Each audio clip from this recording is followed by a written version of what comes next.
যত পুলিশের গাড়ি ভেঙেছেন, রেল লাইন উপড়েছেন, প্রায় অ্যাপ্রক্স 200 আইডেন্টিফাইড হয়েছে, প্রত্যেককে অ্যারেস্ট করা হবে। রাজ্য পুলিশের ডিজি সিদ্ধনাথ গুপ্তাকে 72 ঘন্টা সময় বেঁধে দেন মুখ্যমন্ত্রী শুভেন্দু অধিকারী। নির্দেশের 24 ঘন্টার মধ্যেই অ্যাকশন। বারুইপুরে নাবালিকাকে যৌন নির্যাতন, খুনে পাকড়াও আরও এক অভিযুক্ত।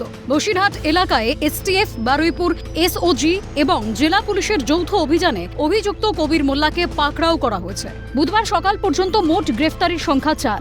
ধর্ষণ খুনের ঘটনার পর থেকেই আত্মগোপন করেন কবির মোল্লা।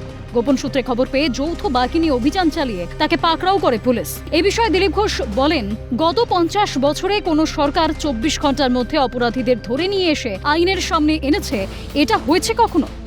ভাবুন তো, গত 50 বছরে কোনো সরকার 24 ঘন্টার মধ্যে সমস্ত অপরাধীদের ধরে নিয়ে এসে আইনের সামনে করে দিচ্ছে।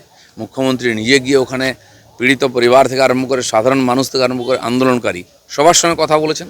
এটাই নেতার হওয়া উচিত। 6 মাস সময় দেবেন না? আপনারা উৎপাত করছেন, রাস্তা বন্ধ করছেন।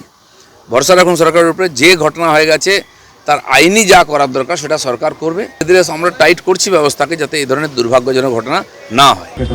দাদাও এই জিনিসটা খুব মাথায় রেখেছে। দাদা আমার ভরসা দিয়েছে, দাদার ওর ফুল ভরসা আছে। ওর যে সিএম আছে না, ওনাকে দাদা বলে আমরা সম্মান করি।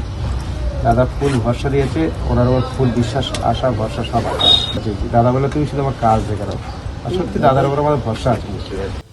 বারুইপুরে গণপিটুনি এবং পুলিশের উপর হামলার ঘটনায় 20 জনকে গ্রেফতার করা হয়েছে। পুলিশের উপরে হামলা, সরকারি সম্পত্তি নষ্ট, পুলিশের গাড়ি ভাঙচুর সহ একাধিক অভিযোগে গ্রেফতার করা হয় তাদের। অন্যদিকে নিজের হাতে আইন তুলে নিয়ে গণপিটুনির ঘটনার বিরুদ্ধেও কড়া পদক্ষেপের হুঁশিয়ারি দিয়েছিলেন মুখ্যমন্ত্রী। বারুইপুর কাণ্ডে গণপিটুনিতে যুবকের মৃত্যু এবং উস্কানি দেওয়ার ঘটনাতেও কড়া অবস্থান মুখ্যমন্ত্রীর। যারা পিছন থেকে উস্কানি দিয়েছেন তাদেরও শনাক্ত করা হয়েছে বলে দাবি করেন। ঠিক তারপর দিনই বুধবার 20 জনকে পাকড়াও করে পুলিশ। বারবার সচেতন করার পরেও কেন নিজের হাতে আইন তুলে নেওয়া হলো?